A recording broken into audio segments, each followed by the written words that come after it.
Hello everyone, and today I'm so excited because I'm reviewing a film I finally can review because I own it, and that is Paths of Glory. So let's just get into it. So of course this is directed by Stanley Kubrick, who I'm reviewing all of his movies. And this is a war movie, which he has directed tons of war movies. You might consider Spartacus a war movie. You might also consider, what else? Barry Lyndon a war movie. And then you also might consider, well, of course this is a war movie, Full Metal Jacket, which is probably his most popular war movie. And I still haven't seen it. Don't worry, I will watch it, and I will try to get the 4K. But let's talk about Paths of Glory. Of course, sorry for the noise, it stars Kirk Douglas, who is in Ace in the Hole and Spartacus, which is also directed by Kubrick. Again, sorry for the noise, if you hear some in the background.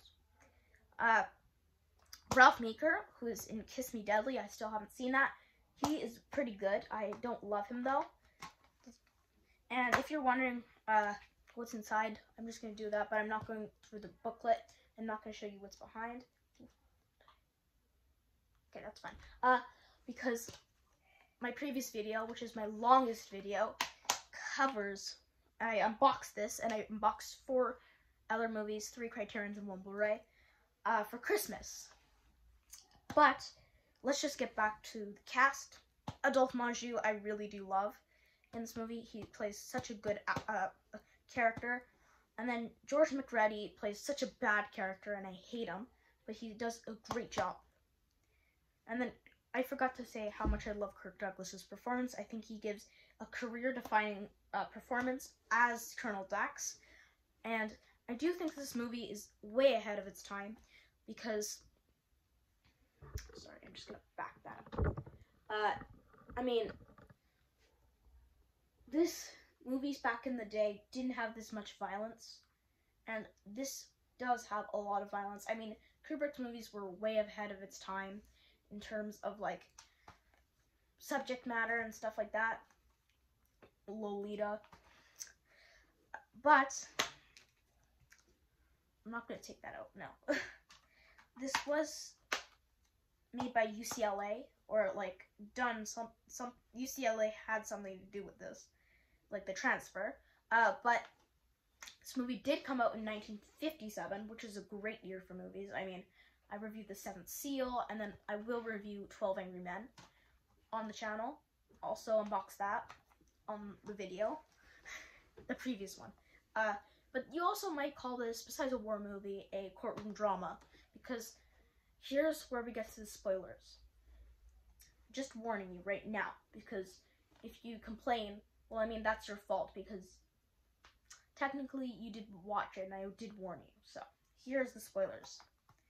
So, well, the plot of this movie is very ahead of its time, and it had to do with something really that happened, because this was set in World War I. So, let's just talk about it. So, because they lost they did not do their objective. George McReady's character says, "I'm gonna execute 3 from each squadron because of the group's cowardliness," and that's really stupid, but that's my opinion. So they're gonna execute them. So Colonel Dax he's defending them, and he doesn't want them to be killed, which is Kirk Douglas right here.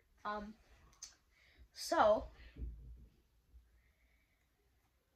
in the end, when they die, it's very emotional, those 3 members. And Ralph Meeker, like I said, was one of them. And then there's Timothy Carey, who's in Kubrick's previous film, The Killing.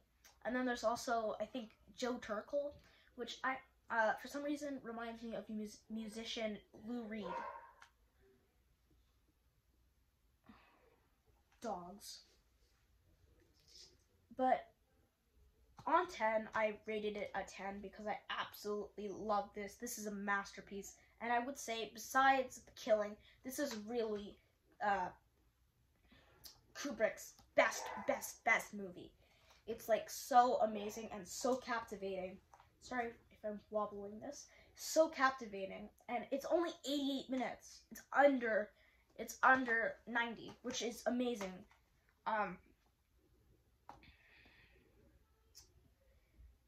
It's also a Bryna production, which also produced Spartacus. Like I said, it was in the Spartacus review. It was Kirk Douglas's company that he made, and it produced a few of his films. And I think it produced also a film with Tony Curtis that Kirk Douglas made called The Vikings. I want to check that one out too, which also stars Janet Leigh. But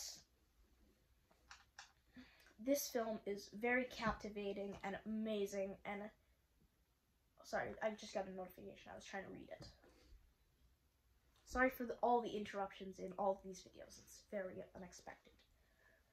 But this is probably the best anti-war film I've seen. And I haven't seen tons, so that is kind of saying something. But this is a 10 out of 10. And I do think this is really one of the first true modern movies ever. So, sorry. Without that being said, this is the perfect Stanley Kubrick movie. Hope you enjoyed, and bye.